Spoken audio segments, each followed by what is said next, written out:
I had been writing a letter in the plane. It reads,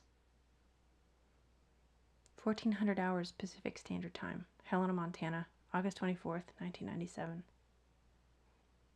I've settled into the back of the plane. Today, a low storm front came in, threatening to ground us here another day. Luckily, the storm moved north enough to let us off the ground, although we are having to fly around the bottom of the storm to the south. From the air, the storm looks pretty icky. I'm uncomfortable with the turbulence.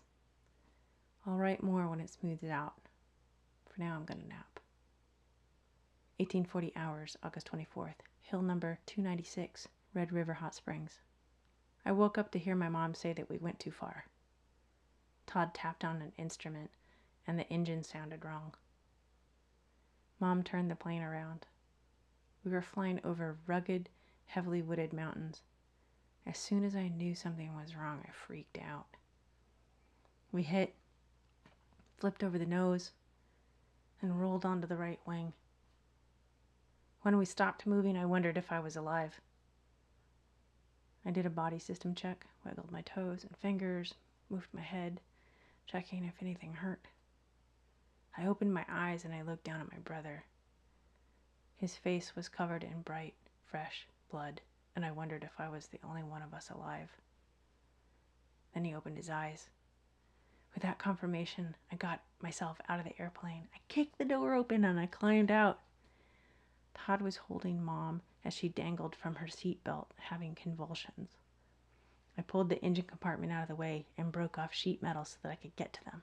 After clearing a way into the front, I climbed back on top of the fuselage, tore the door off, climbed inside, and grabbed Mom. Todd slid out from underneath her, and we got her out of her seatbelt and onto the ground. I handed Todd his camera. He popped off a couple pictures, and then we worked to secure her bleeding. I got back into the plane to throw supplies clear of the leaking fuel in case this thing blows up. Todd and I got a tent up and moved Mom inside. Every time we move her, she vomits blood. The smell of blood really stinks. Mom's head is pretty bad. Todd and I collected firewood, set up a fire pit. We're going to build a big fire and try and get coals that will last all night. 21:15 hours, August 24th. Todd hooked up the emergency locator transmitter. He took it off the plane and put it up on a hill. He tried to get a strobe light to work, but it didn't. He also tried to get the radio going, but it was making sparks too close to the fuel. We crashed on a logging road. I cannot believe we lived. I cannot believe I have climbed out of a crashed airplane unscathed. I'm okay. Todd may have a broken collarbone. Mom, on the other hand, is in pretty bad shape. She has a huge gash above her eyebrow where her glasses jammed into her forehead. Her eyes come out. We have what's left of it strapped down with a bandage.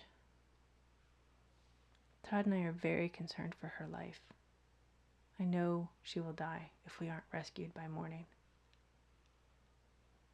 While it was still light out, a plane circled around a few times, but probably not close enough to see our fire or shiny emergency blankets. This is so weird, so wrong. It's a strange feeling knowing I'm going to watch my mom die. The night sky is incredible.